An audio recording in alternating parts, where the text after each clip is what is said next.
We're live. We are live. Again, thanks for joining me. Hi. I need a few minutes of your time. Please step into my office and close the door. Have a seat. How about right here? Have a seat. Uh, I, I think we need to have a hard conversation, like a one-on-one meeting, like you have at work, even though you don't work for me and I don't work for you.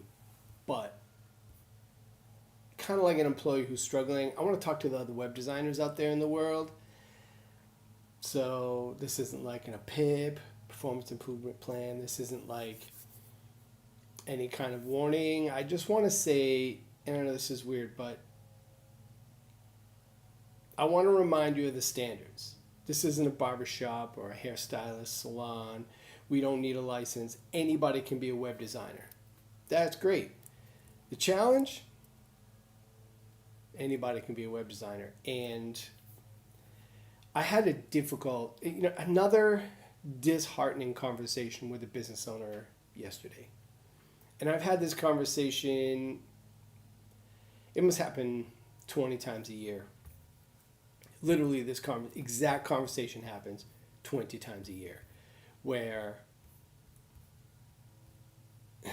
how do I say this nicely? It's the same story. They hire someone to help them with their website, create a website, whatever. And that someone created a custom website, usually on WordPress, and using a popular theme and or template.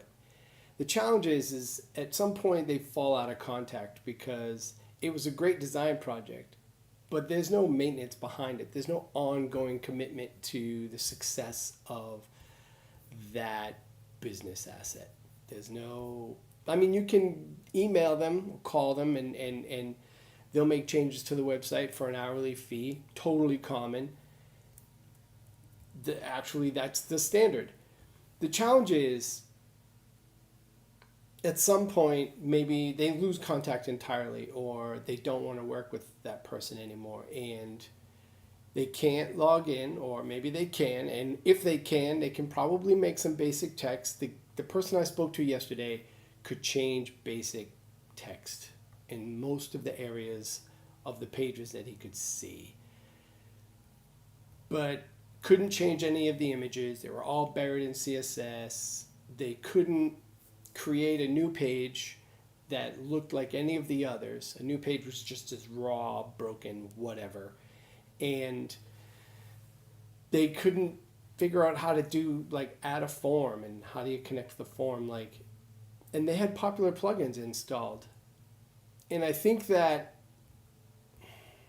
if the website is going to become a barrier to their success and really the credibility of the business, then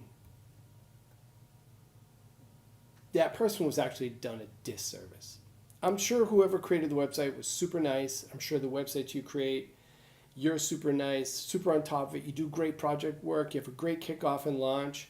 But it's important that we create and deliver, including training and ongoing support, an asset that the business can use to be productive, right? So forms, CRM, connectivity, they should be able to change basic information on the site. They should own the site. They should own the accounts if they want. There shouldn't be a barrier to any of that. And if the budget and your tech stack don't align, then you can either not take the job or choose another tech stack or find someone else to help. These businesses are committing meaningful budget to the project. Oftentimes, a large percentage of the cash on hand. Large. So creating something entirely dependent on you or any third party is absolutely doing that business a disservice. And I wouldn't say I'm sick of having this conversation. It It's so disheartening. It's so heartbreaking to talk to someone who is absolutely stranded. They want a meaningful, productive business experience with the web, and the asset that they were, I don't want to say provided or purchased, the asset that they have that was commissioned at some point in time can't do it. And they're starting again. They're hiring yet another web designer. And here's the thing, most business owners don't know multiple web designers, developers, creators. They just don't. They don't know a lot of people. That's why once they know you, like you, and trust you, you do a great job with the website. They're like, hey, help me with my yard signs, or help me with my email signature, or can you connect my CRM, or somebody was telling me about this thing called ChatGPT. Can you connect it to my website? Like, all that stuff is real, and it's why they come to us, and it's why it's critically important that we maintain good relationships. And it's a big, these conversations, like the one I had yesterday, are a big reason why I switched to a subscription service for Resonant Pixel. After years, 29 years of creating websites, basically, right, since 1996. I've worked on massive brand projects for Disney DVD, AT&T, Home Depot, Crate and Barrel, Timberland, Verizon, Spanx, tons of them. And all of that project work and experience was part of the transition to starting my own company. And I had just created yet another business that I didn't like working at anymore. I'm a shit boss. So when I moved to the subscription model, after having had this conversation with people at agencies in the past, and then at my agency, I thought, damn, I'm doing it again. These people really need ongoing help. The initial creation of the website isn't the hard part for them, outside of parting with probably a risky amount of cash. The hard part is ongoing support, and that would be a big opportunity to differentiate myself. So with the subscription at resonantpixel.co, we just make the website once you subscribe. We don't charge a project fee. I'm more interested in the success of the business over the course of its lifetime, and I'm more interested in providing ongoing support that helps the business be productive. And that's why it's priced the way it's priced from a service perspective. And that's why we do all of this the way we do it. As an industry, we need to do better at aligning our tech stack with the budget and with the intentions of the business to make sure that we're not a barrier to their success, that the asset we're creating can be a productive, like, growth engine for the business. That's the goal. And if you're not creating that, if you're creating something on a platform that they can't update, with a theme that they can't edit, and content they can't access, then you're screwing the whole thing up. That's why I put small businesses on Squarespace. This isn't even a Squarespace ad. But it's about choosing a tech stack that serves the people you want to help, that you enjoy helping. And once you narrow that niche, dial it in, and really figure out that offering, sky's the limit, man. I'm telling you.